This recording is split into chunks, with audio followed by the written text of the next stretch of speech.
ကရင်လက်နက်ကန်အဖွဲ့သုံးဘွဲ့ဟာကရင်ပြည်နယ်တွင်စစ်ရေးပဏိပခနဲ့ငြိမ်းချမ်းရေးကိစ္စရပ်တွေကိုသိဆုံဆွေးနွေးခဲ့တဲ့နောက်ဘလို့သဘောတူညီချက်တွေရရှိခဲ့တယ်ဆိုတဲ့ပေါ်စစ်ရေးနဲ့နိုင်ငံရေးကက်ခတ်တွေကစောင့်ကြည့်နေကြပါတယ်။အဲ့ဒီအစည်းအဝေးပွဲကိုကရင်ပြည်နယ်မြဝတီခရိုင်တက္ကသိုလ်ဆံမြကျူရမှာကရင်နယ်ကြားဆောက်တဲ့ BGF KNA အမှတ်2စစ်ဒေသဌာနချုပ်မှာကရင်ပြည်နယ်နယ်ကြားဆောက်တဲ့ BGF KNA ဒီမိုကရေစီအကျိုးပြုကရင်တပ်မတော် DKBA ငြိမ်းချမ်းရေးကောင်စီ KNU KNLA-PC မှခေါင်းဆောင်များ2025ခုနှစ်စက်တင်ဘာ28ရက်ကတွေ့ဆုံဆွေးနွေးခဲ့ကြပါတယ်။လက်ရှိမှာလက်နက်ကင်ပဏိပခတွေဟာကြီးမားကျယ်ပြန့်နေတဲ့အတွက်မိမိတို့သုံးဖွဲ့အနေနဲ့ငြိမ်းချမ်းရေးဆိုင်ရာကိစ္စရပ်တွေပူးပေါင်းဆောင်ရွက်သွားဖို့ဆွေးနွေးခဲ့ကြတယ်လို့ KNU KNLA-PC မှဗိုလ်မှူးကြီးစောကျော်ညွန့်မှ CNN သတင်းဌာနကိုပြောပါတယ်။ငြိမ်းချမ်းရေးဆိုင်ရာဒီလက်နက်ကင်သုံးဖွဲ့တွေ့ဆုံပွဲဆိုတော့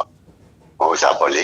ငြိမ်းချမ်းရေးကိစ္စရပ်တွေပဲဆက်လက်ဆောင်ရွက်မှာပါ။တိုးတော်ဒီချိန်မှာငြိမ်းချမ်းရေးလို့ပြောလိုက်မယ်ဆိုရင်တော့သူများကြီးဆရာဖြစ်မှာပေါ့ဆရာရဲ့ကျွန်တော်တို့နိုင်ငံတကာတလျာလက်နက်ကင်ပြည်ပခါတွေက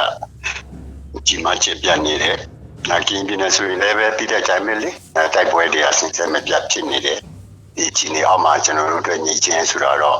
အများကြီးလမ်းဝေးပါတယ်။မိမိတို့ကရင်လက်နက်ကင်သုံးဖွဲ့အနေနဲ့လက်ရှိကြုံတွေ့နေရတဲ့လက်နက်ကင်ပဏိပခတွေအခက်အခဲတွေစိန်ခေါ်မှုတွေပြည်သူလူထုရဲ့ဒုက္ခဆင်းရဲတွေရှော့ချနိုင်ရေးနဲ့ပုံရိပ်မကျယ်ပြန့်လာနိုင်ရေးဆောင်ရွက်သွားမယ်လို့သူကပြောပါတယ်။သို့တော်လည်းပဲ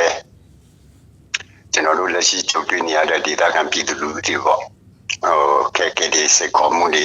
ရရှိပါတယ်ဒီလက်နက်ကင်ပြည်ပခါကြောင့်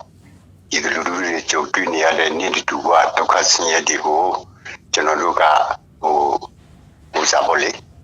ရှော့ချလို့ရအောင်ဒါလည်းပို့လို့မချပြလာအောင်ဝိုင်းဝန်းထိပ်သိလို့ရအောင်ဒီပေါ်မှာကျွန်တော်တို့ဒီတော့ခွဲအနေနဲ့ဒါသူမြေကိုမြေတင်ကြကြတဲ့ဆွေးနွေးကြတဲ့အဲ့ဒီလိုမျိုးတွေ့ဆုံမှုပဲဖြစ်ပါတယ်ခင်ဗျကရင်ပြည်နယ်မှာကရင်အမျိုးသားအစည်းအရုံး KNU ຫນွေဦးတော်လိုင်းတပ်ဖွဲ့တွေနဲ့မြန်မာတပ်မတော်ကြားတိုက်ပွဲတွေဖြစ်ပွားနေပါတယ်အဲ့ဒီလိုတိုက်ပွဲတွေကြောင့်နေရက်ဆုတ်ခွာထွက်ပြေးတိမ်းရှောင်နေကြတဲ့လူတွေရှိနေသလိုနယ်ဆက်ကုန်တွေရပ်တန့်ထားရတာကြောင့်လူနေမှုစိတ်တွေမြင့်တက်ခြင်းနဲ့ကြုံတွေ့နေကြရပါတယ်